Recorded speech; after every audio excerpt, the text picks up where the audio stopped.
I had never listened to that intro music before. I'm not digging Yeah, it it. wasn't the best. No, we'll try that again next time. Hopefully everyone will join or enjoy tuning in a little bit on a last second live podcast for night. I think we'll kind of see. I'm put up a banner in a bit. Um, Dude, I don't know. Why don't we make this easy and let's go back and recap the year and see if we can figure out anything else that kind of picks out because are you home this weekend too? You said you're going back on Monday down North Yeah, Carolina? luckily I get this weekend off. I was debating going to Route 66 for a little bit of testing before USPCast, but it just didn't work out. A weekend off sounded a lot nicer. Half my crew is up in Batavia at the CKNA North race. I don't even know what they call it anymore, but I think it's CKNA North. Kind of in the stomping grounds of Coyote. So there's a big turnout there for part of our crew. A lot of my guys are up there helping coaching, working, whatnot. So they're doing that, but I get a weekend at home, try and catch up on stuff around the house here, and then go back down to Mooresville on Monday to get ready for a club race next weekend. Had you gone up to Kelly's to go do any testing since the new ownership came in and all the renos started? No, I have not. I haven't been there. I drove by it a couple times on my way to Coyote every once in a while, but I never stopped by and actually checked it out and whatnot. So they're there this weekend. I'm sure we'll hear how that goes. It looks like a really cool track. I like the old school tracks, and I like that there's a lot of places around the country now trying to like kind of revamp some of the old school tracks where they're nice and tight and the draft doesn't really play hand. And I think that's really cool. And I hope we get to see more of that come around because there are some really cool, like I said, old school tracks that are out there that just need a little bit of love and they can have some good races at it. You got anyone in mind you'd like to see someone kind of take over and Oh, put some life into? um, I really like the one I grew up at down in New Jersey, Englishtown. It still Okay. runs a lot of races there. It always catered to a really good racing and really good like racecraft and I think that comes from it just being kind of like a really tight, good for like Briggs and KA racing, not really a lot of drafting. So you learned a lot of how to race and whatnot there. I know they do a lot of races there still with Keith Raffa in the Northeast Karting Challenge. It just seems like it needs a little bit more traction to get some more people there and try and get bigger races to come again. I guess that one kind of works. I mean, I would count English Town. English Town's pretty tight. I'm trying to think of some other ones like it. It's funny since moving out to Texas. I've been here almost 5 years now, and I feel like, dude, I didn't know there's as many like old school tracks here in this state alone that have been around for a while that are that typical like half mile or under, 6 or 8 turn, probably 2/3 as wide as like a modern track is now, or at least feels that way. There's one in Yeah. Lubbock. There's a place that Rod Clenard's out of in Waco, the Heart of Texas. That one has an active club. The Lubbock one doesn't. And I have to check too. But the wildest thing I've come across is there's an El Paso karting club that, if I'm right on this, they race in a Walmart parking lot, That's like very English Town interesting. style, but like full on. It's a parking lot. Parking lot. Hmm. Um, yeah, it's there's definitely a few more. There's NorCal's got a bunch. I think I wish that we had more of a connection in the center part of the country down. I think if there were more tracks from and Norway getting back going with a lot of love is kind of going to help connect at least like Indiana and Hmm. Ohio up to Wisconsin, which has been needed. So you have like that little micro region, but then down from let's say there to like where Texas and NOLA has been like a hotbed. There's kind of like this dead space in the middle a little bit, where Yeah. there's pockets, but it's I don't know, it's not as big. But in terms of me and you on the year, I mean, I was talking a little bit with someone else about this earlier today, and I feel like I've had the same kind of conversation for a bit, and I'm curious what your thoughts are on this. And that's, for the last really ever since COVID, so I guess for the last 4 years, it's felt like uh, everyone's been talking that we're in this bubble that's going to pop. when it came to entries for series, demand, or interest in the sport. And I think even this year, everybody thought same thing. There wasn't going to be room for this many big events on any scale.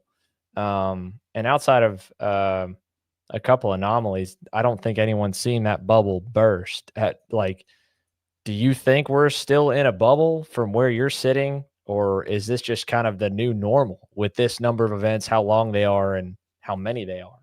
Yeah, I don't know. I originally thought it was going to be a bubble that kind of burst because it's grown exponentially crazy for the past, like you said, 3, 4 years. But it honestly, it's starting to seem kind of more like it's now the normal, where I don't know if it's people working from home that they're able to bring their kids to the racetrack more, or if there's just more money around to be spent or whatnot. But it just like karting grew like crazy in the past 3, 4 years, and I think a lot of it helps with the coverage that's going on with Kart Chaser now. I mean, it brings a lot more people into it. And I know I get new customers all the time that they're like, hey, I saw the coverage on Kart Chaser and my kid really wants to be a part of it. There's also a lot of people that are doing kind of like the indoor league, and then they're getting connected to the outdoor scene various ways through teams and whatnot. I get a lot of people like that, but I think it's just there's a lot of new people joining the sport, which is a really good thing. um, and it's not really like years past, like it was always like the club races weren't crazy big like in the like from 2010 to 2020. And club races obviously are what grow most of the sport. And being down at Trackhouse, I mean, we have very big club races there, and there's new people that come out to that track all the time. And it just seems like there's more of that now. Obviously, I see more of it now with being a team owner, and I've only obviously been a team owner since COVID happened. So I don't really know prior to that. But just like being around the track, there's just more people that are there during the day, during the week, when used to like tracks weren't that busy during the week because their parents always had to go to work and whatnot. So I think that helps a lot. But back to the original point, I think I originally was a believer that it was a bubble and it was going to burst, but it hasn't burst yet. And I think we're kind of seeing what the new normal of karting is. And I hope it stays that way for more reasons than one. So, Yeah. I think now what our next hurdle to figure out is yeah, there's a couple new tracks coming out east, right? Ohio's got 2 new ones. Quaker City coming up with its first stars rate, first big race. They've had a club race now. Lorraine is going to get it done, relatively soon towards the end of the year. I think they'll be able to have karts on track, and then it looks like probably it'll be big races into next year, if I had to guess, looking at it from the outside. Music City, they're going to get to start, and because they're so much further south, do a lot more construction than the northern places down in Nashville and have an FIA track. So there's a couple big ones out here, but there's a lot of big tracks and high level tracks that are already out and open in the West. And I think it's tricky for all 3 of the big series to kind of look at, okay, how do you expand? And then a team owner like yourself, based all the way on the East Coast, how does that make sense? And I've thought for the longest time that there almost needs to be a glue between you guys, kind of bridge, maybe partly by manufacturer, of like if you had a good West Coast Alliance OTK team that you could ship guys to with confidence, they'd come back home to you. But I don't know. I mean, I know that right now, and from what I imagine, it probably sounds like next year, I think the national schedules are going to look pretty similar in terms of regions and dates and everything. But if, let's say, there was a race that was looking at like whether it's Centennial in Colorado, it's built now, it's going to be nicer with more facilities, all the way out to K1 to even Utah again. Grand Junction's got a new owner that's really motivated. K1 circuit, then the X Plus equivalent at Vegas. Like, from your shoes, you look at those races, are those you're just like, I'm not going to go? Or like if you had 10 guys, let's say, or 20, I mean, do you kind of look that far? I don't know. What do you think of how the sport could bridge that? Because we're in, like you said, busy. Life's good. Business is good out here with 250, 300 entries in the 3 series that are staying east of the Mississippi. yeah, I think that's a difficult thing from a team owner's standpoint. I mean, we see a lot of some of the bigger teams like Nash and Trying to think of some of the other ones that have just like a East Coast operation and a West Coast operation. And I mean, I think that's the ultimate goal of every team, but obviously that's a very big overhead to start with because you have two separate operations that need to be able to operate on their own without the other one being there. So that's a very big cost. But I mean, honestly, like when we went to Utah last, I think it was 2022 of Pro Tour. We went out there with 7, 8 guys, and I mean, it was part of the Pro Tour schedule, so obviously we went to it, and I don't see it being a problem going that far west. I mean, there's a lot of teams from the West Coast that come east, like GFC, Musgrave. Like, there's a bunch of them that come from that side of the country over here. They do it for us, so I don't see why we can't really do it for them as well. Especially because there's really good tracks out there. It's just I don't know if the customer base will follow all the way out there because it obviously as it gets more expensive for the teams that cost goes back on to the racers themselves as well. So traveling from like a east coast based team for me to go to a west coast race, it's almost double the amount of like transportation costs and whatnot, and that obviously all gets passed on to the customer. So it's a very difficult thing. I'd love to be able to have like you were talking about, like a program where if it's a West Coast race, we can kind of have like a satellite team out there, but not have all the cost of having it all on myself. But have like a satellite team out there that our racers can go race with them out there, and then when their people want to come and race with us in the East Coast, then they come with us, and that's the ultimate goal. I think will make it easier for the racer and the team owners themselves. But it's a very tricky situation, and it's hard to say what would be best. And obviously, if one of the three major series decides to do it, I'll obviously probably be at the race with them as long as my customers want to go for it. Yeah, I guess it's probably one of those things that would just evolve with time, and then people would Mhm, figure out what works for them, right? Like, there's the obvious concern of if you did try to set up a link with someone out there that you'd send guys to them and then they wouldn't come back your people, right? mhm. So, um, I don't know. I'd would it almost work better if you do you bring 2 trailers to Vegas or do you just bring the one big one when you go? I bring two trailers to Vegas the past couple of years. Well, one's mine, and then one we partner up with TFR, Team Ferris Racing, and they pit with us in exchange for them kind of helping take some of my equipment out there. Obviously, if I had a big enough trailer that all my stuff could fit in one, then we would only take one. But right now, we're kind of in that limbo mode where we need two trailers to kind of get all the tent equipment as well as all the race equipment to the track. So that's Because why I we think need to like take one two. idea would be if you did one, if it was going to be a Western event, like a pretty far West event, you would want to do it on the front end leading into Vegas a month out, right? But Mhm. then I think that would be good and bad for an East Coast team like yourself. The rig just slowly inches its way out there, but it wouldn't be able to come back and load up with anymore. So if you were going to Yeah, double a trailer, that's hard as well because like I do all the national stuff as well as all the local stuff at Trackhouse, and we use all the same stuff for all our local stuff. Like we set up both of our tents and use a lot of the same go-karts, a lot of the same equipment that we use on the national scene. So obviously with our club schedule that runs basically 11 months out of the year, um, that's a difficult thing to do too because I don't get to leave my trailer most of the time in like certain areas. Like I was lucky after Pro Tour at MCC, I left it in Cincinnati until Stars, but we had a week off, so that was lucky. But like for instance, after what we just finished in Newcastle, I had to take the trailer back to Mooresville to do a club race next weekend before it can go up to Wisconsin. So it's kind of like you still need almost two programs to do like a national and a club level scene if they would do that where we travel like slowly across the United States, but it's just obviously it's just more difficult. yeah. Yeah, because that I mean, regardless of region, I think that's where we're morphing towards more than anything else. I know that at least for me, that's what our setup is 100%.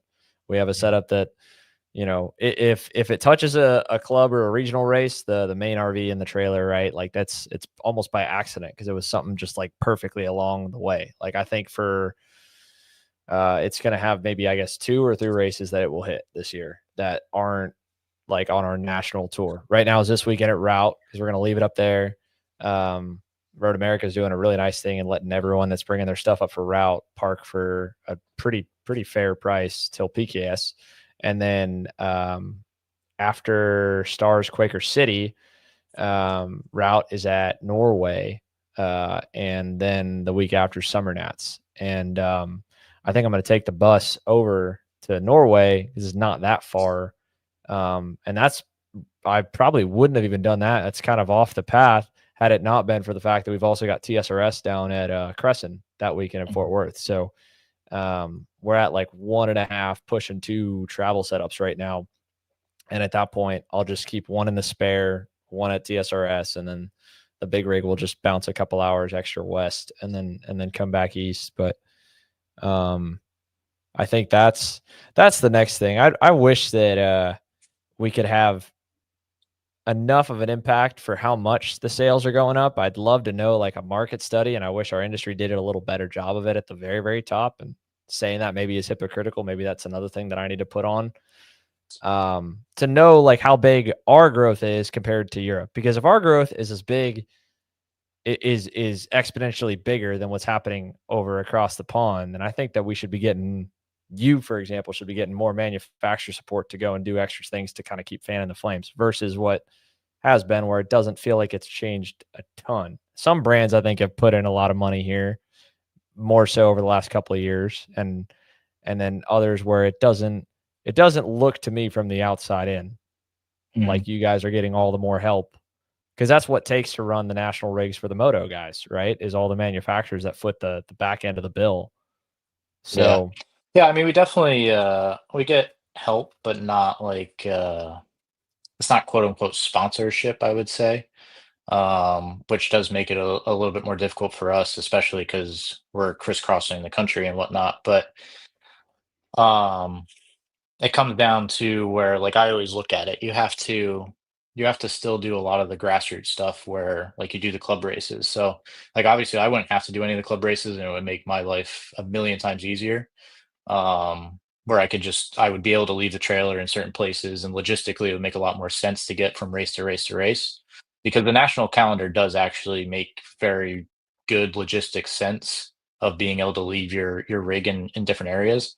But you really have to, like, as a team owner, I always think I have to focus on the grassroots stuff of doing the local level to get more people into the sport to then also feed the national races and whatnot, which I think I do a pretty good job of that. And it obviously, racing at Trackhouse makes it very easy because there's so many people there, because it's obviously the heart of racing and whatnot. But I think focusing on the grassroots stuff is very, very important. And I think sometimes team owners forget about that part, and then they don't help kind of grow the sport. They're just kind of banking on the national level scene, and that's not always the best way to do it. I mean, there's definitely a lot of team owners out there that do a very good job of getting new people into the sport, but I think we all as a whole, from team owner side, need to also focus on the local stuff and not just worry about the national level.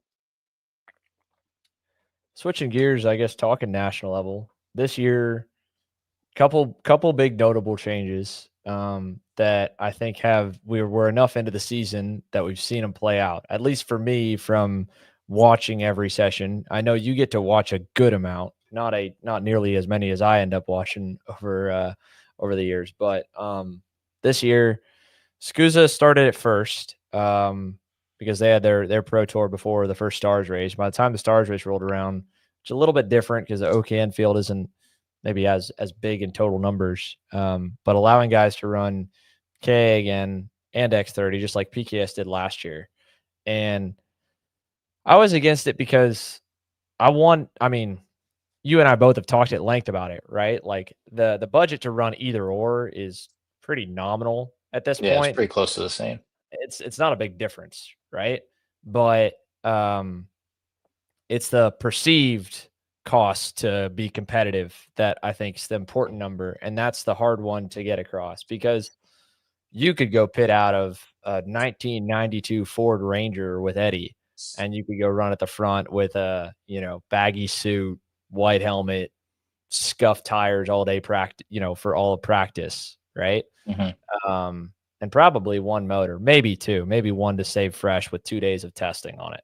But Mhm. um, I'm sure you get it from parents. They come in and they see the level that they're competing against, or look at the guys that are at the front of the field and, well, I need to do what they do. If they drive every weekend, I have to drive every weekend if I want to beat them. If they pay to be under this tent, I got to be under that tent. If they do tires this amount of times, I got to do this amount of tires. How many motors are they running? And so I figured that if you made it attractive enough to get guys to want to leave that class and go to whatever would be the slightly more expensive option, slightly faster option, it would help drive that perception now, because there wouldn't be as many really, really good guys, with help or not, putting that effort forth. But I think one thing that I've felt like I've witnessed, and I'm curious if you've seen it, is this year, kind of like same stuff NASCAR is kind of going through with Xfinity and trucks by not having as many cup guys in. I think the racing's been a lot cleaner in K this year across the board. Whereas last year, when it was all like KA only guys and maybe one or two like X30 or OKN or shifter level dudes at the front, call it a Lemke or maybe Hodgson last year, or like only one or two really experienced, like clean guys running. And then just Mhm. a bunch of other lesser experienced guys racing for wins for probably the first time. It was like a shit show. Mhm. And this year, I think back at like SCUSA Cincinnati, for example, the KA races there were really pretty clean, you Yeah. know? I think as a whole this year, honestly, like going KA and X30 racing, I think they both cleaned up a lot. I don't know why, but to your point, maybe a lot of the X30 guys are coming back to race KA now, and it's kind of cleaning up the front part of the field. There's definitely still some of the weird stuff that goes on mid to the back of the pack, but that's kind of always to be expected with some of the Yeah. people that have less experience and whatnot. But I'd say as a whole, both the X30 races and the KA senior races, I think they've cleaned up a lot. Junior, on the other hand, Yeah. those still need a lot of work, but But I think that's kind of part of it, right? yeah. Like, seeing guys point each other by, like on our streams, for third or for fifth, Hmm. in those races, or for further back in the top 10. Um, and two, like having, I was talking with Paulie about it last time I was in town. You're like, I'm gonna see that guy in 2.5 weeks, Hmm. or next week or 3 weeks. And almost like how a lot of the old school NASCAR guys talk about it, of, yeah, like, I'll pay it forward, because this guy's going to be respectable enough to kind of give it back. And then he gives it back the next week. And the next week when he's slow, he points you by, Yeah, even for a for lap. sure. No, and I think there's a lot more respect given in senior these past couple of years, because it seems like it's been the same group of kids, or not group of kids, but a group of people at the front of the senior field now for, I'd say, a handful of years, 3, 4 years. Like there hasn't been a lot of the new junior kids that come in and kind of shake up the front of the pack. There's been a few, but not very many. But I think that helps. I mean, they all have very good respect for each other. Like, I mean, even this weekend we saw in OKN, Paulie got into Ramos a little bit. They came in the pits, and Paulie was like, "Man, I'm sorry. I messed up." And Ramos was like, "Oh, no, it's all good." And I mean, normally that'd be like they'd be pissed off at each other for at least like 3, 6 months, something like that. But them two are Yeah. like, "No, we're all good. Like, I understand it was a mistake, and just get on to the next one." And they both race each other clean for the rest of the weekend. I mean, that's just the respect thing that we used to have 10 years ago when I was racing, that you haven't seen for a while, but I think you're starting to see it again happen, and it's actually really cool to see. Yeah. And like you said, I think that's got to go on both the fact there's been a lot of the same guys up front. Um, I think racing each other enough consistently helps. I think, Mhm.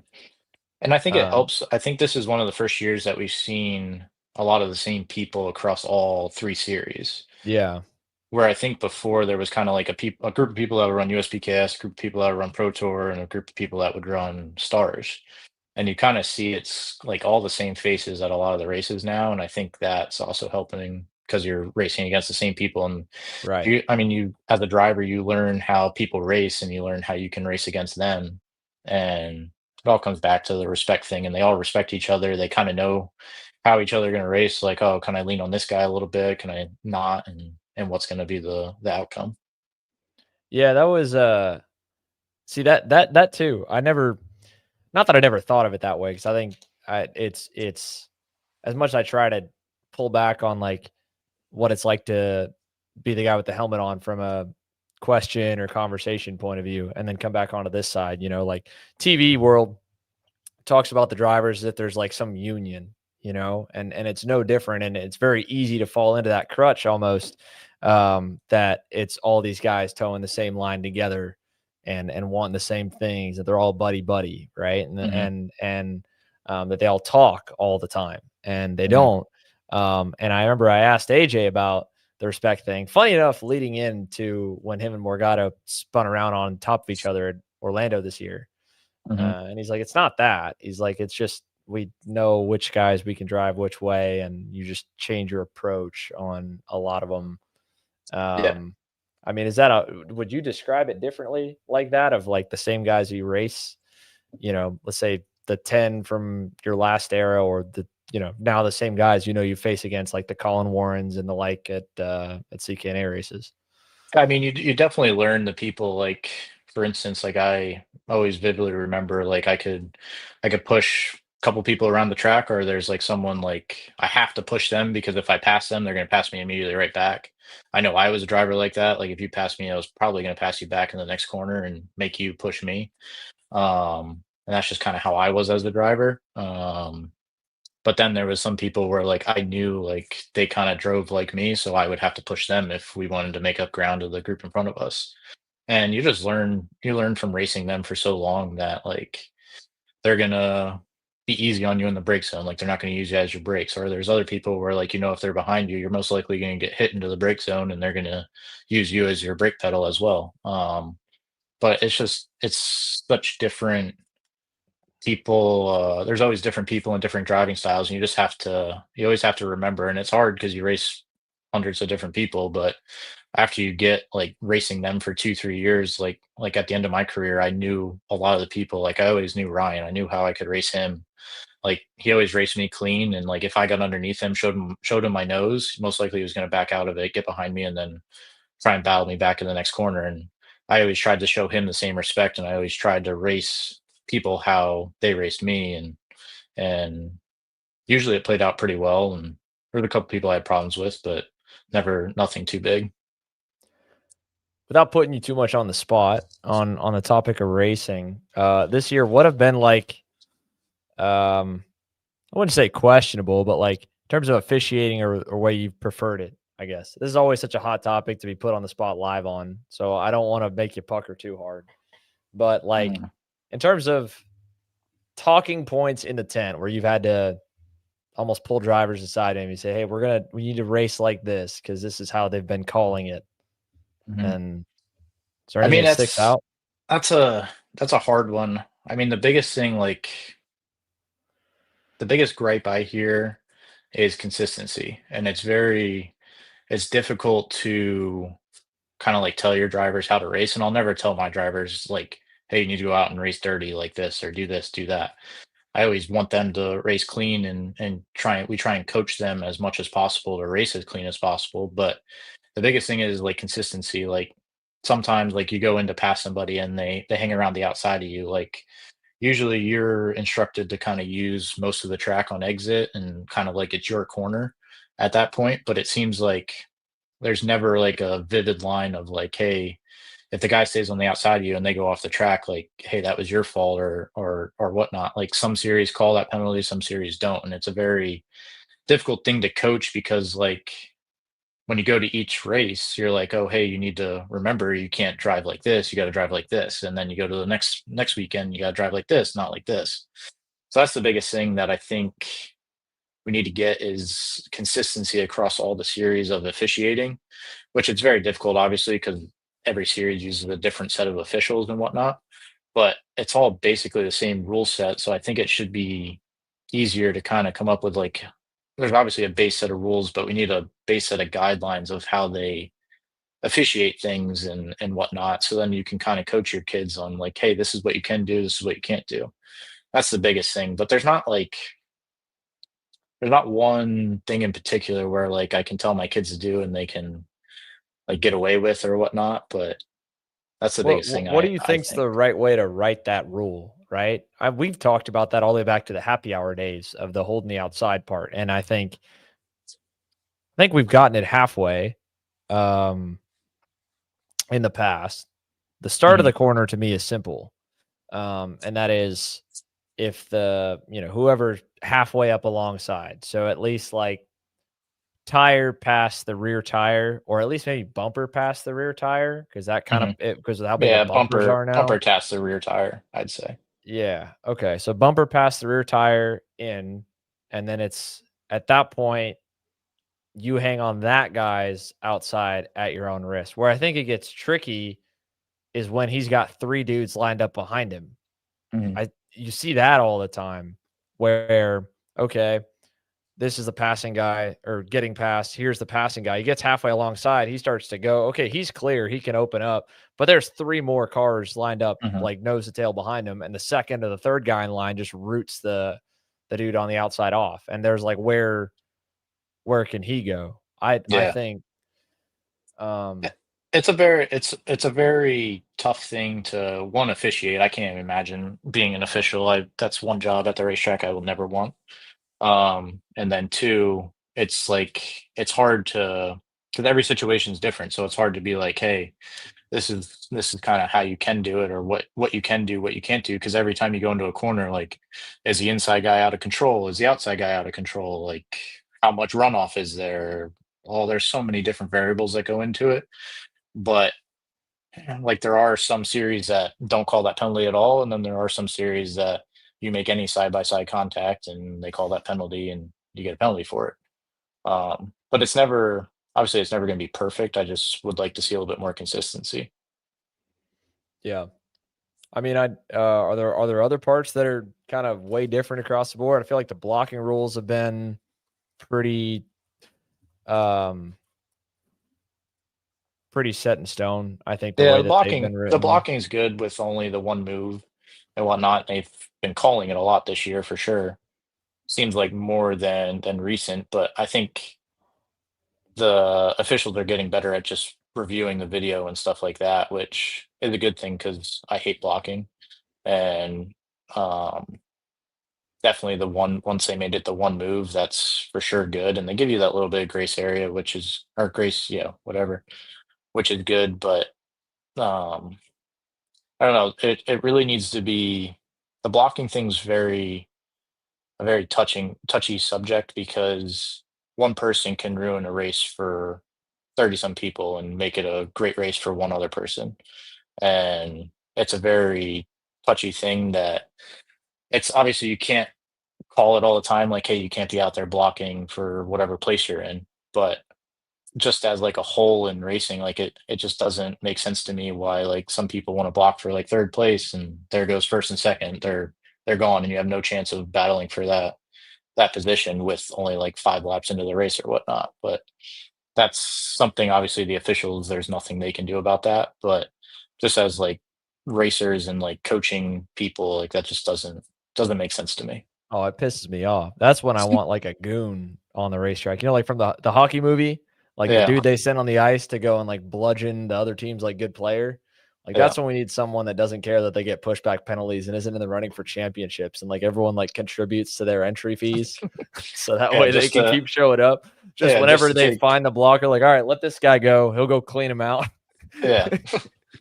Yeah, no, that'd be great. I don't know what the answer to that is. Obviously, I try to not coach my kids like, hey, try to, like, if you're not, if there's a gap to the people in front of you and there's a guy that wants to get around you that you think's faster, maybe they'll be able to catch the guy in front and battle a little bit, bring you back into the race. But don't try and like just block for, say, eighth or ninth place and just let the whole top five just disappear and then you have no chance of battling with them.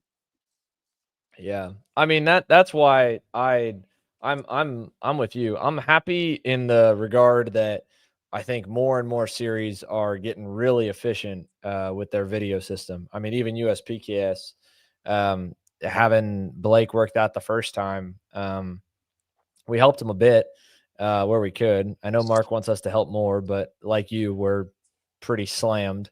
Yeah. And even still, on their first go at it, seemed to be able to get the hang of it pretty well. We've even been using our footage at races where we broadcast at to help out series like TSRS that don't have systems, to be able to use the replay from like our other angles that maybe we didn't show on screen. But I'd love us to get to a point where we don't need the pushbacks anymore, because I think that's the only way that you can mitigate that. I think if the blocking up, like it didn't really dawn on me until probably Scusa Speed Sports, like reading all the comments back and forth about Musgrave and Bailiff. And that was like an extreme situation, and definitely like a really, when you break it down, like tough to me, spotlight moment, because if that happens for 15th, there's no call, in the last corner. Like that's not getting, no one's looking 15th, 20th, any class, especially if it's in a multi-car pack and not one-on-one, right? But you look at the reaction to everybody, and like some of the really old heads maybe didn't really follow it or didn't watch it close, were like all for it. And it's, I think like even Eric mentioned to me one time that people just didn't used to block in the 90s. Our sport's gone from all about offense to a whole lot about defense. Yeah, for sure. No, I agree with that. And I even saw that like in the end of my career, back like 2020, 2021, like it got so much about defense. And I really saw it when I first went over to France for the AMI World Finals. Right. And I mean, I was in the B main because I had really bad heat races, and I was running maybe like 20th in the B main. And they took two people from the B to the A, and I'm getting blocked for like 20th on track. And I'm like, dude, we got to make it to like first or second to try and make it through. And this guy was just never ending blocking me for 10 laps straight. And I eventually got fed up with it, and he wound up off the track. But like that was just a common thing over there. And like no matter what place you were in, if you were trying to attack on the guy, they would block you no matter what spot you were in at any point. And it seemed like it got like that over here for a little while. And I don't know if it was because there was a lot of people that raced over there were starting to come over here and kind of bringing that mentality of racing over, or what. But it definitely like the 2020 and on era of karting has changed a lot over here. Like you said, it's all about defense now, and no one's really worried about what can I do to catch the leader so we can try and win this race. Yeah. I feel like it's been mitigated a bit, at least with longer sessions, and I think that's also where the clean racing has come out of. I think that's why. I mean, even a shifter having 5-lap longer mains for them at Scusa races compared to pre 2023. I'm thinking right. Yeah, 24. Yeah. So if you go last year into this year at you're not counting the Winter Series, but you count Supernats, you count the 3 Pro Tours, you count the 2 Pro Tours you've had so far. I think we're like of 4 mains last year, 5 for 6 on the leader at lap 20 is not the leader at lap 25.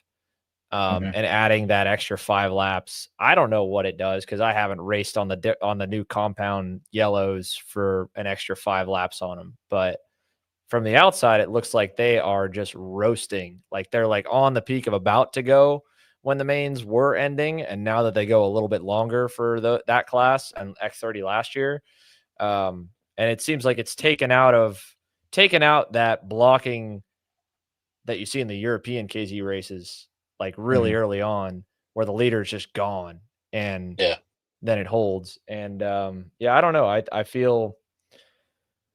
don't think that's totally gone away in the K mains that we have. I just think that at points we've had weekends where your guys have been really fast, other guys have been really fast, and like from the jump, everyone knows the mission is like not let the leader get gone, and so there's not that white lining in senior as much. But I still think I'm still of the full belief, and I'll be of this belief until we see it happen and it goes wrong, that if we could cap a field to 30 and you had 3 good angles of the start, and I say like first sector, from a video side, you could take the pushbacks off and you could get every penalty that you're looking for right now and then some, and we could race without them.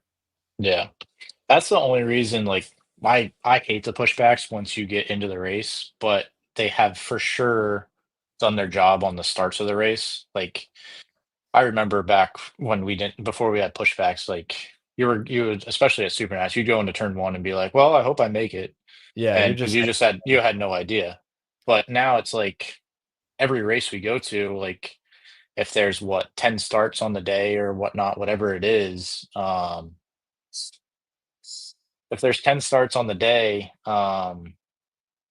you only see maybe like one or two like of the big wrecks. Like you see maybe like a couple 1 or 2 car pileups, but you don't see more than that. your dog going nuts again, or is that Sarah? No, Paulie. Paulie? Oh, here we go. Bring him in. This is a perfect guy to talk about starts and getting rooted off. Then his No, last SCUSA start. I'm just gonna turn my computer on do not disturb. Oh, okay.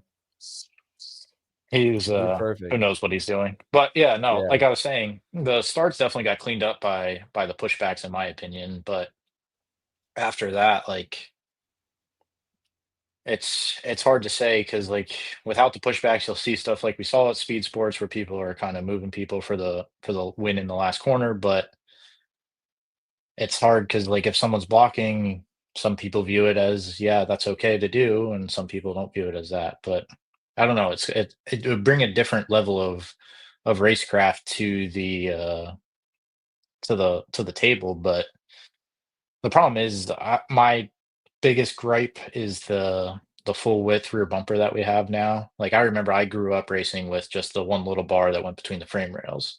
And if you tried to do half the stuff that these kids do nowadays, you were flipping over top of the guy in front of you. And I think that helped have a lot of respect because you can for sure see what you can for sure see what like people that grew up in that era and then versus people that didn't. You don't really see it anymore because everyone's grown up with the full rear bumper now. But like if you were going into a corner and you tried to you try we need to kick Paulie off. We need to ban him. Yeah. I think. But I wonder if I could set timeouts or something. Actually, maybe I should just straight up ban him. you should Get just him out invite of him in here. and let's see what he's doing. Yeah, he's probably doing nothing. Obviously, we might as well give him an invite. I'll send you the link, Paulie. We'll call you out on the bluff. See if he wants to come in. I gotta find the link for it, but I'll send it to him. I think that like for all right, how about this? I'll flip this question around on you while we call him out on it. All right. If you were to write the racers version of the rule for moving a guy out of the way, right? Like put the guidelines on it. What's okay to you? What's not? I'll give you my answer on it. But let's say, all right, if you were the guy getting moved, or if you were stating your case in the scale line to someone that you moved out of the way, like what would make it acceptable?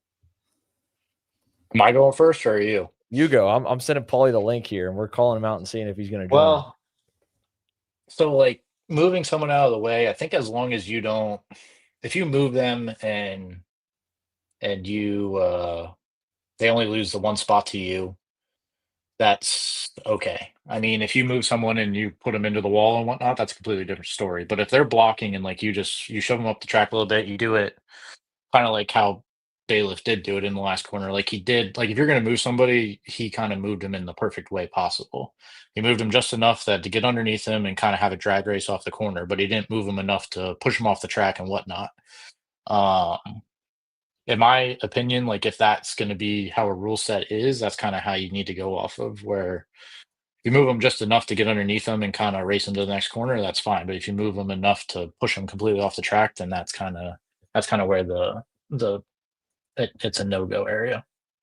I think that's about where the line of what I've seen from them so far. If I look at how Scoos has called any of the avoidable contacts, I was saying to go even further. Like I think if someone's white lined for more than 3 corners before 2 to go, at that point, I think it's acceptable. I think I'm torn on being able to do it on the last lap or the last 2 laps of the race because, like, obviously, from a coaching standpoint, you tell your guy to like stomp on the pedal and be ready for it. You know, you're like, you might get rooted.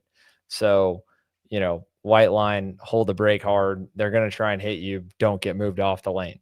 And then, if you know that it's acceptable, then you're going to be really worried about it. But I think from a moving standpoint, where I would give them the benefit, it'd have to be before 2 to go. It'd have to be multiple corners in a row. You can't just root a guy out of the way for one time blocking you, because might be doing it for a reason. But Yeah. or maybe The he problem just is got pushed off. that would be You that can't would be write the rule very way. I'm know. saying from the racer code. Yeah, that would just be very hard to going back to the officiating. That'd be very difficult to Yeah. officiate. But in a real world, yeah, that'd be awesome. Like if someone's blocking you any given time, move them out of the way. But obviously, that's just you can't do that. So, All right, here's this clown. Oh, sorry. Hey, what do you think, Mr. Dirt Tracker, on the Sunday main start? We're talking about being able to move guys out of the way or not. I don't know. I mean, I like it, but it seems like every time I do it, I get penalized for it. So I think if it's deserved and if it's Explain deserved. like, You got to I don't know, elaborate here. like the officiate. Sorry, I'm at dinner. I'm in New York right now, but the I feel like the officials can see kind of what's going on in the race, especially if it's kind of, upwards towards the front or first half of the field. They kind of pay attention to what's going on. And I mean, you can see when people um, are getting into each other and stuff like that. So I feel like payback some of the times is kind of, they should let it slide. But as long as it's not too blatant. Like I'll go back to Ohio last year, or not last year. Whenever I completely took that guy out, like I that was feel 2 years like ago. Blake came up to me, and he was like, that guy deserved it, but we do have to give you a penalty. And I'm like, you know what? I understand. Like, I kind of finished off his race, but at the end of the day, he's the one that could have got myself and Nicholas Turlucky seriously hurt, and there was no repercussions to him at all. Like everybody talks big game on like the swerving thing, but they really don't do anything about it. Like Scusa actually took a big initiative and started in Cincinnati. They started parking. I They think it parked was in multiple mini kids. yeah. Zane got thrown out. Orioli got thrown out. There was a lot more than I think I've ever seen out of any Scusa event. Yeah, so no, that was really good. But the problem is like the series. At least when I took that guy out, like they weren't like it was a heat race when he did it to me, and they weren't doing anything about it. There was no penalty, or maybe he got like a 3 position penalty, but he could have seriously hurt myself or Nicholas Turlucky was in it, so he could have seriously hurt one of us. But like I showed all the proof you have to show that he clearly darted his cart straight into mine, and they pretty much didn't care. So he did it to me again in the final, and that's when I just took things into my own hands. I got DQ'd for the day, but for me, it was worth it. I think anyone in my corner would agree with me. So I actually apologized to Brandon and my dad, and they're like, "Nope, you were in the right." I mean, the guy already crashed you once from doing it, so I mean, you have to See, sometimes. that goes back, Brandon, why we need a goon in the field. Yeah, The right here's prime your example. right here's your goon. Brandon, I I know just I gotta had give you. I I saw gotta you give it up to chuckling. Paul. This is the most words he's ever said on this show ever. It is every single show together, and he's smiling, dude. Well, Character development. only because I saw that Brandon was on, and I sent him a photo, and I saw him chuckling, so I figured I got him. Well, You while you get me got every time. airtime, yeah. While you got it, what else is on your mind? We'll give you an around the horn moment one more time before you go off to dinner. What else you want to say? Get off your chest. Oh boy. Yeah. It depends, like about what? Anything or Anything you want, dude. The clock's ticking, and like then in you're getting karting booted. or in life? Dude, I don't know. Uh, I don't know. I don't know. I think actually I was pretty pretty happy with how Scusa took better initiative with the swerving. I did really appreciate that. I know it didn't like apply to our class necessarily, but it was kind of cool to see that they're actually, you do something wrong, like you're gonna get, parked for the day, kicked out for the weekend. It depends how much of an extent it is. I think it's good. I think the problem is every other series is kind of scared to do it. Like they're scared to lose customers. But like for me, my opinion's always been okay, if I'm going to go to a track and always get swerved or wrecked really bad and in a dangerous way, like I'm not going to want to come back. So like that just showed that Scusa took a big initiative and didn't really care about, necessarily losing one person over possibly keeping 10. So I wish there was bigger repercussions for stuff like that. I know they always claim like, oh, if you do this, you do that, blah, blah, but let's be honest. Do they actually really even do it? No. So I think that was cool to see at Scusa. I don't think, obviously they missed it, some of it, but like what race series makes every right call, right? So it's hard to put that on people to make every single call, every right call. Um, but it was definitely cool to see, and I'd like to see more of it just from every series around, not just Scusa, but it'd be cool to see it from, USPKS, Stars, whatever other series we run. So, While I got you here, I'll hit you with one. oh boy. Brandon and I were talking earlier that across the board, senior stuff seems a little bit cleaner than last year, but especially KA. And I think as much as I was wanting to last year boot bushwhackers like yourself from that class and allow it to be a little bit of an easier spotlight on the next group coming up, I think you and Ramos and the like of a bunch of other X30 guys running K at Scusa again, and just more experienced guys running both again, seems to have cleaned up K seniors front pack especially. Does it feel that way? Does it feel any different than last year? Because it looks different from the outside. For me, I think the biggest problem we're having is,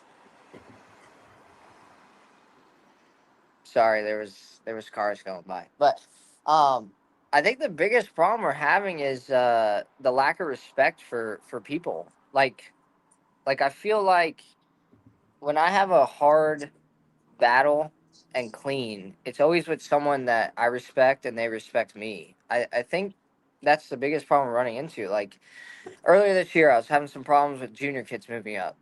I'd end up moving them out of the way. And then they come in and they complain, and I'm like, you guys are racing like juniors, and you guys aren't showing any respect.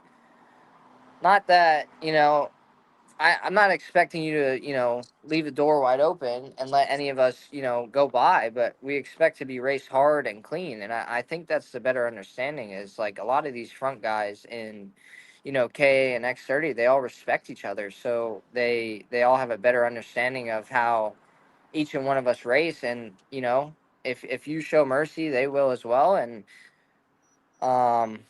obviously if you kind of rough them up, they're going to do the same thing. So I think that's the biggest thing is the respect deal.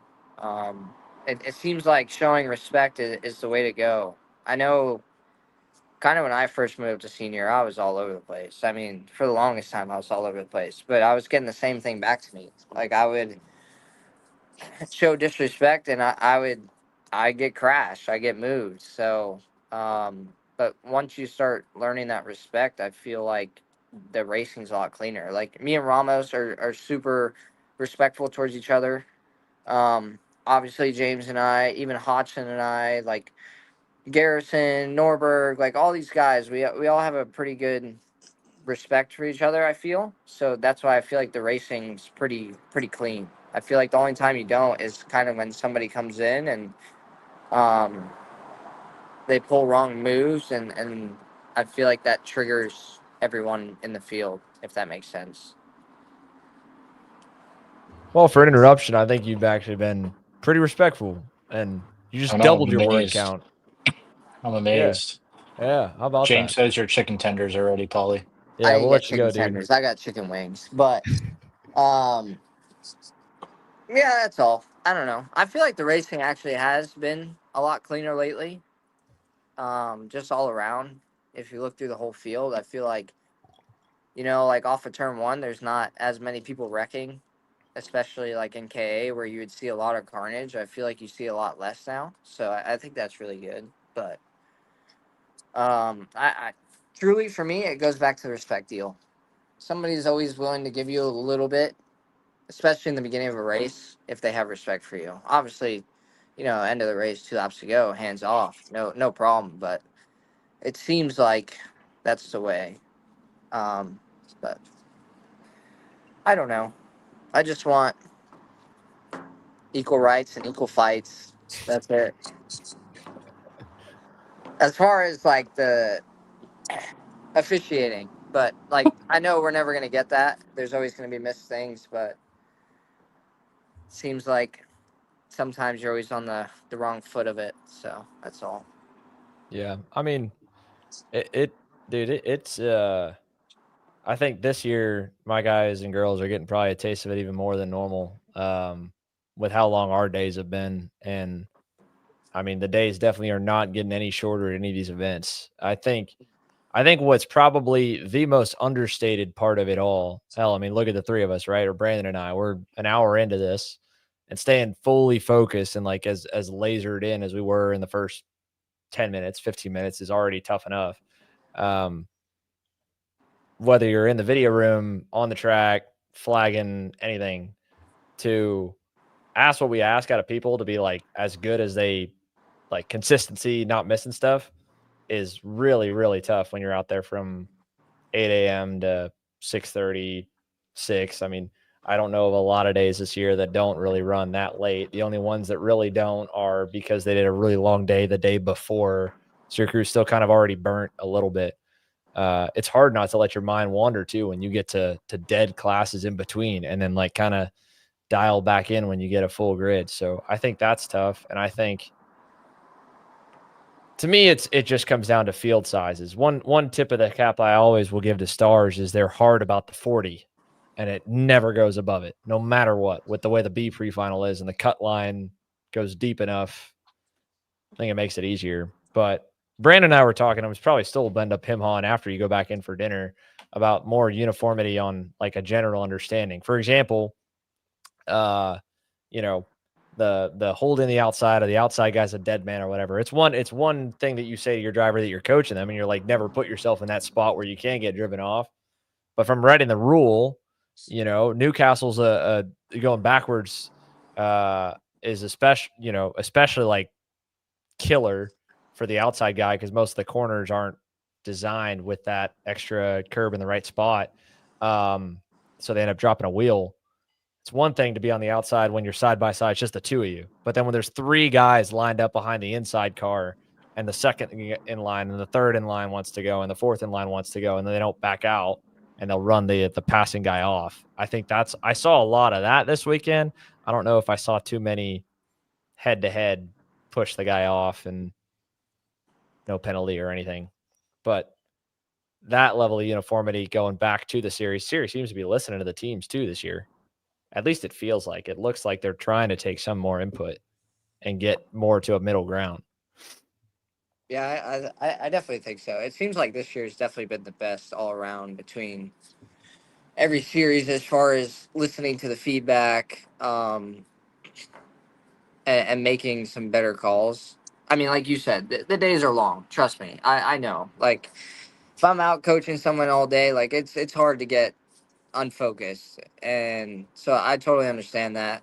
I just everybody's running these camera systems now, so I feel like that makes it a little bit easier. Um, but the neat thing that I actually like that Stars is doing, I don't know a lot about it yet, but I know a little bit. Is like if you get called on a penalty, it's not like an automatic like you have no chance. They kind of go back and like if you go and protest it, I think like they actually have someone that fully goes through it. I think it might be Coates or not Coates. I don't remember his name, Alex maybe or something, but they fully go through it, and like I think one of our kids got a penalty, and there was like it was a weird penalty or something like that, but like they're super. It took a little bit of time to get the result, but they fully went back and rewatched the whole situation, and they worked through it, and they actually came out to a decent, or they came out to a result that was fair. I felt like so. I think the camera systems are definitely helping. Obviously, not everyone's GoPro records every single session, so it's hard to go off of that. And then, obviously we have you guys there, but sometimes depends where you are on the field. You might not be on the camera when the situation happens. So, I definitely think that's a really good thing. I just think it needs to be utilized a little bit better in some of the series, and I don't know I can't tell if the no call or when you can go call a penalty on someone at SCUSA is a good or a bad thing yet. Obviously, it didn't work out for me in the past, but I still don't Well, know they if they it's totally changed it. I didn't hear about this till TSRS 2 weeks ago, and I think there was more confusion at that one than not. Let me see if I can I'm able to share my screen and pull this up. If not, I'll try and screenshot it really quickly. Because what you were leading into made me think about this. They updated the no call policy and the procedure after Houston because there the way it was written, the concept made sense to me, right? So the original way that the no call policy is written for SCUSA, and I need to double check on how Stars has written theirs because it's not going to be, I think, the same in the NKA regs. But the policy goes, or the thought process behind it, right, is if you're protesting, whether it's to get a call added or to get a call removed, the officials are going to go through the exact same procedure. They're going to go through every bit of footage, start to finish. Every single official that could be in the committee to make the call is going to be involved. It's not just one guy or whatever. So if it was one guy that made the call initially, but then let's say Bo wasn't around or one of the other guys wasn't around, now they're all involved. So it's basically more of an extended review than a protest. And so then the way it was written, best case scenario, I think your waitress is waiting on you behind you. Oh, Is it? no, it's Jim. Oh, it's the whole Coyote squad. I don't know. I think those are the bartenders. I don't know who those are, but that is James. You can There's go back Jim. in there. You don't need to stay on here. I was feeling like I was being vocal tonight, so I didn't want to miss out on this opportunity ever again. You know what I mean? Anyway, the way it would work out is the best case scenario is I would just let Brandon knock me off the racetrack, hope that he doesn't get called, go and file the protests. They go through their process, but I'm there and he's not. And it was like, and he couldn't counter because the original policy didn't necessarily set it up like a jury or a yeah, we courtroom know. or back Yeah, and we forth, know. right? Yeah, We no, know. I just pulled We know it about that. up because I didn't even know this was an update. But it says Yeah. you have to protest within 15 minutes after posting official results. SCUSA will then get the other competitor that you're protesting against there in the steward's office, and they'll review all evidence from both sides to see, and then basically it'll become a debate, which I don't know that that's 100% a good thing either. I think going like what Alec just posted on Facebook, I don't think going down the no call, like doing that, I think is a very tricky road because you're just going to get people up there all the time being like, hey, this kid did this to my kid. And yeah, obviously it all deserves to be reviewed, but you get penalties that aren't really meant to, like, you're wasting officials' times on stuff that's more important. Yeah, I mean that's where like they have the protest steward too, right? Like I think one thing Smiles and I got talking about a bit at Cincy is like, when I go to TR or not necessarily to Alec, but because Alec will be race directing, but I guess maybe it would be I'm gonna mess up names. But when he would go and be like, hey, especially like with TR. You'd be like, TR, is this worth it? You know, like, should I go all the way? Do I have a case to fight from your perspective of how you think they're going to see it? Or should I just stop here? Having someone that was kind of almost like a guard dog, keeping the back and forth protests from going way long, you know, and having 50 of them. Is this dude finally going? Are you finally going in to get your food or what? Yeah, I think so because I'm hungry. Actually, Goodbye. Goodbye. But I agree. It's like the way they handled it in Supernats for us with the passing under yellow penalty. Oh yeah, that was a very that was a very weird situation because we just got like a notification that we got a penalty and we went up there to like try and argue our side of it, and they were just basically like, well, this is what we came up with. You don't even get to argue your side at all. Like, it was a protest against you, so you have no chance to even protest like back or whatnot, to even like argue so we can see your side.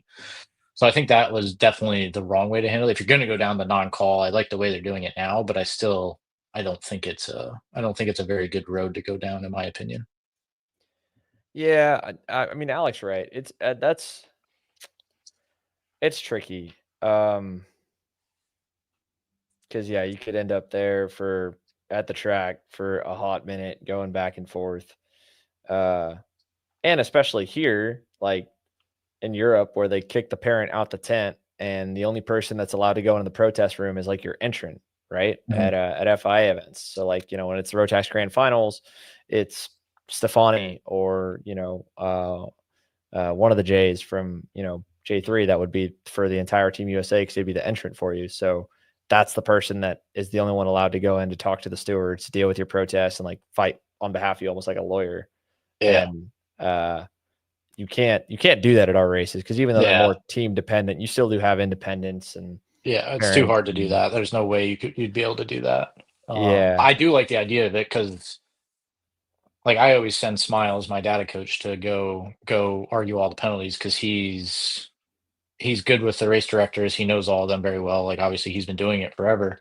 One, I don't have time to do it, so I don't want to be the one to do it. But having the same consistent person going there, like, he's able to look at the videos back at the tent and be like, yeah, we have a case, or no, we don't, and it's just wasting our time. Where like a lot of the parents are always like, yeah, I want to go do it no matter what. I don't care what they say. Where I don't think that is always the best, because then you're just wasting too many people's times that are trying to officiate all the other races that are going on out there. So having someone that does that, I think, is good, but it's not realistic in the United States. no, not with the culture that we have. But you know, another project that probably, just like I was saying earlier with the market study, that probably more falls on my shoulders than anybody else, is talking with the 3 different race directors, and at least for what is common ground for everyone, making some how-to videos, and I think that'd be a lot easier to point out, and having those pinned on the channel and whatnot. You know, if you were able to, because even at like the club level too, right? Like I remember dealing with whether it was working for, you know, with Eric at Homestead or at Trackhouse or at SSKC or even working at like Atlanta Motorsports Park club races. You know, you're getting people that are getting into karting for the first time. And not only at the club level, we whine about consistency at the national races, but we've got like every eye imaginable. And at a club race, you're hoping you get a really, you know, you get a guy who's willing to take it for a couple $100 or you volunteer to be the race director. People from all different disciplines, or just fans, or different other forms of racing where the etiquette's different. You're trying to explain that to them, and hopefully our sport's been easier to understand or access now that they're not as closed-minded. But I remember back then it was so much harder, even just 5 years ago, to figure out and how to get your own cart and get in and everything. And by the time the parent would get on the grid for a club race, you couldn't tell them anything. You know, like I could try to explain, hey, look, this isn't dirt oval, this isn't NASCAR. Even like the hold the outside concept, you know, is like alien. It's a foreign language explaining. So having some how-to stuff to explain some of that stuff, I think, could mitigate it. But yeah, you can't. 100%. I think it would help a lot, especially the new, like you said, new karters, because like I deal with it all the time. I have a lot of new people that race for me at the club races, and like they come in and I'm like looking at them like, why did you do that? They're like, well, we had no idea that we couldn't do that. And I'm like, I mean, I would think it would be basic knowledge, but at the same time, I'm like, well, I've been doing this for 20 years. I know that you can't do that, but a lot of these people that are first time out there, they have no idea. And I think like I remember when I was younger, like, it's not anything to do with officiating, but I remember J3. They always had all the videos on how to work on go karts, Yep. and I used them all the time. Learn how to mount a seat, learn how to line a front end, learn how to do this, learn how to do that. And I think the same thing would really apply to like officiating and stuff like that. And but it all goes back to we need to have the same like rule set for every series that we go to. Yeah. Yeah. Like, but I mean, to be fair, you and I were thinking about splitting hairs on, I think a couple of the things, right? Like, what's probably the common sense thing, dude. Like, it reminded me of a club moment. That little side story you had of, dude, I would see some of these Miami parents down in Homestead just cheering their kid on as he like full throttled through somebody in one of the hairpins. They're like, "Yeah, you're getting after it, Johnny. You're getting after it. You know, he's just out there racing hard, man." And like, dude, he just wiped out Mhm, 3 full go-karts completely. And um, granted, people that are that hard nosed probably wouldn't respond to the videos well anyway or mhm, listen to them, but there's definitely some common sense stuff. For example, too, like the start procedures, inverting the front row is something I always forget about. Shifter starts, dude, that's something that even experienced drivers could know. I swear, yeah, like every other shifter start, maybe 1 out of every 4 when a dude stalls it and then they wave it off and you're like, all right, now that guy's got to go to the back row, and then he tries to go back and get in his regular box and you're like, man, that sucks for this dude. He's about to go burn up a set of tires. He's going to get mhm, DQ'd because he didn't go start at the back of the grid because you just, a couple common sense things that probably are outlined in a lengthy rule book that includes a lot of tech documents too, so people mhm, don't read the rule book. Um, wouldn't know. yeah. Yeah, I don't know. I think videos would definitely help, but it goes back to the same point. Like Stars has the mentality, like they don't do a driver's meeting because no one sits there and really listens, which is 100% true. No one does. Um, and it's expected for everyone to read up on it. But we're in such a technology era now where, especially kids nowadays, I mean, you look at all the kids, they're always watching TikTok on their phone or they're watching a video on their phone. Like, maybe it would be interesting to them if they would learn how to like some of the rules and whatnot if it was all in a video and whatnot. I mean, obviously, I know it would take a lot more time, but maybe they'll learn like, okay, you can do this, you can't do that, like the race start stuff like that. Because the amount of times I have to explain like race starts to people of like the start box and like the way the start boxes are now, and like you can't like your outside pole, you can't be outside the start box before the guy in first and stuff like that. And I have to explain it every time. If I could just be like, hey, go look at this before you come to the race, that'd be great. Which obviously the rule book's there, but people reading versus watching videos, I think a lot of people would choose videos over reading. Well, there's stuff that gets lost in translation. Just like you said at the beginning, with race directing, it frustrates me about a lot of the European mindset where it's all black and white and there's no gray at all. It's either a Mhm, call or it's a non-call, because it's that why are you getting paid that much to be an official anyway if that's how you're going to rule? Like, the mhm, whole reason you're paid a lot of money to be a race director is for the discretion, and because every incident is there, no one incident's the same as another. mhm, So, even when you read the rules to understand, well, like, all right, yeah, for example, I can't beat the leader out of the start box, but what if we get to the end of the start box and his motor stalls? What if mhm, coming into the start box, the pole sitter pulls off because he blew a chain, 50 feet from the box? What then? You yeah, know? I don't even know And the answers to those. I actually don't know the answer to that one either. I would imagine you probably would get the I start waved imagine, off, yeah, or if it went, yeah, you wouldn't get a penalty. yeah. I have no Um, idea. yeah. So, but even beyond that, right? Like, all right, if the leader doesn't control, I think probably more common is the leader doesn't control a constant pace, right? If he goes into the start box, goes, stops, goes, and Mhm, you beat him out of the box because you went on the first time, if it's not like crazy, normally they'll give you the leeway, right? Because the yeah, leader didn't hold a constant speed, so that negates your thing. That I think, and in general, like kids understanding that, hey, sometimes the start doesn't get waved off because the leader or the front row didn't go slow enough. I mhm, think if that was like in bold print for micros and minis, that like it may not have been your fault. You don't need to go 5 mile an hour and yeah, burn the clutches up for everybody around the racetrack for the next lap and a half. probably would be another good That's where footnote I video. another topic that I don't know. You see it like I'm really familiar with the dirt track with like the race seavers. I was always Yeah. wondering if that would be like a benefit for karting to go down that road because obviously you don't want the communication back because you don't want to hear what the drivers say. But like one-way communication to be like, hey, this cart line up here, or like, hey, the start got thrown off because row 10, you're out of line, or for instance at like um MCC with Scusa when they threw the red flags, like you can throw, let's be like, hey, red on the track or yellow in corner one or something like that. Like I wonder if going down that road would help safety and organization and just literally just have the race director on the radio and that's it to them and it's one way and that's all it is. Yeah, I mean, they use it in dirt karting for the 12 and under classes, the junior ones They and the use it junior in twos. everything like oval related. Yeah, especially because they do so many cautions. I mean, that would fix up a couple of the yellow flag restarts for sure, especially like when Mhm. some of the series. I mean, I think it's mainly only been Scusa. I'm trying to think. I feel like there was another series that did a double yellow really recently and didn't do a red, but I you know what think I'm it was talking Scusa. about.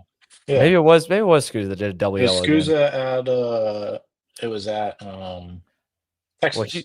Yeah, Texas, we had one. I thought there was one more recent one, There was. I but can't remember what it was or I'm where. thrown off. I could have sworn it was, like, wild to me because I was like, I thought it wasn't a Scusa race. Maybe it was. I But think it those had 2, to have like, been. at Scusa, Texas, right? Like, Charlie Steins was in the lead, and he'd never Mhm. been in the lead for a yellow restart before or a double yellow before. He was kinda flying around probably a bit too quick at the beginning, and then they slowed him down, and then he went, and I don't know if they signaled to him or what, but he went in the last corner, and I don't know if they wanted him to wait till the back straightaway or what. Um, but, uh, yeah, maybe it was PKS. No, if it was at Trackhouse, it would have had to been I don't know. I don't remember. I remember there was two of them this year at some point, and I was like, man, I haven't seen a double yellow Yeah. on a Oh, track that it wasn't was super mixed. Trackhouse when the barriers, not the barriers broke, but the water on the track That's for the right. KA Yeah. juniors. That's what it was. Someone had And then they gone off. ultimately went to red, didn't they? Yeah, pretty quickly. Yeah. Yeah, Yeah. yeah, but double yellow, that's where it was. Yeah, Blake had a double yellow at Trackhouse PKS for the KA junior deal. So yeah, it was like 1 lap. Um, but yeah, that for race Sievers would have helped for sure. Yeah, there we go.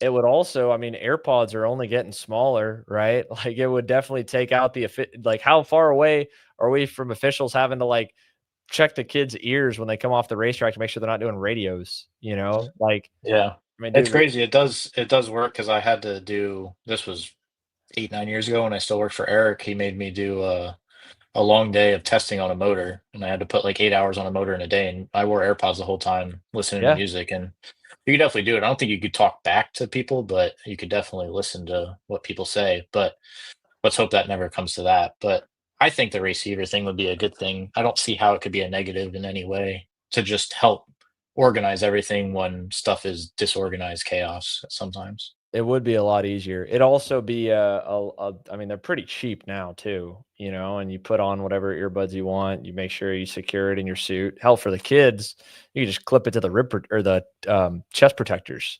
Yeah. Um, Which 99% of people wear rib vests that have straps over the arm. yeah, It's a very simple thing to strap it to. yeah. No, that would be something good too. I mean, I guess kind of closing out on this for the night. As busy as you and I have been, I don't feel like anywhere I felt like at this point last year when it came to like burnout. I think when we talk about the level of the schedule, you know, last year I felt like everybody was at this point of the year like pretty strung tight. And we Mhm. haven't I don't know if it's just we've all gotten better at adapting, but I think it's also the schedule seems to be a little bit nicer to everybody. Do you feel Yeah, burnt? I think it's a little bit of both. I mean, I definitely don't feel burnout, but I think it's a little bit of both. I think the schedule is a little bit nicer this year, and we're just getting more used to it. I mean, I know it's definitely something to get used to because like we're traveling 3 weeks out of the month, sometimes four. But I think the schedule, like the national schedule is definitely different this year, where like you have a weekend off in between almost every race now. Obviously, I fill those with either club races or regional race with four cycle or whatnot. So I'm still running like crazy. But from a national scene, like when I was mapping out the calendar in the beginning of the year, it's like, oh, we have this race and a week off, then this race and a week off, which is kind of nice. I think that helps a lot just from team owning standpoint and like motor building standpoint, all the stuff. Like it helps a lot because it's when you do like we did in the beginning of the year where you do 3 weeks in a row, like doing all that stuff in a row and keeping the equipment in the best shape it can be, keeping the guys in the best shape they can be, like it gets difficult. So Yeah, dude, I forgot about that, man. That was probably the roughest patch of the year, I think, so far in terms of like everybody pissed off. It's probably the 6 weeks at Andre's place. yeah, and Uh, I wasn't a part of that. I only did one or two of the weeks out of the 8 weekends, which I think helped a lot for me this year because yeah, last year I did all the winter stuff and obviously I wish I could do it, but this year it just didn't work out. But I kind of used a lot of that time to reset and do a lot of stuff away from the track, like in the shop and whatnot, to get stuff more ready for this year. And I think that that's made a bigger difference. But that's the biggest thing we struggle with is there's no off season in karting, so it's very difficult to actually like reset and do like the things that people don't think about, like reorganize your trailer to make it more efficient to work out of for the year, make different stuff for the tent so that it's more efficient. Like me and my dad, we have so many ideas that we want to make stuff to make our life easier, but we just physically don't have the time to do it. And a little bit of an off season would definitely make that easier, but it's obviously we like to go racing, so I have no problem with doing that either. yeah. Well, it's too tempting, right? Every time there's a gap, then it's like it's that much luring for a promoter to get in and throw an event there. And For sure. right now, those events are filling the hell up. Yep. So, well, cool, man. This has been good to get back into it. And for everyone that's joined us along for this live little bit, Brandon and I are going to try and at least be a little bit more consistent about this. I shouldn't loop your name in. This has all been on me to this point. Now I have It's all on you Xander. to put the blame back on for taking months between these. So hopefully we'll get this basically about every month. Some of these at the track, some of them like this. But yeah, and then I got to find better music. So I don't have a better sign off tonight, everyone. Yeah, his preparation for this was key. It was optimal. We spent 30 minutes trying to find a picture of Brandon. My guys take all these photos every week and they do a great job, and we have none. Except... We have some theories of what happens to him, but we're not going to speak of those. Yeah. All right. Good night, everybody. Have a good night.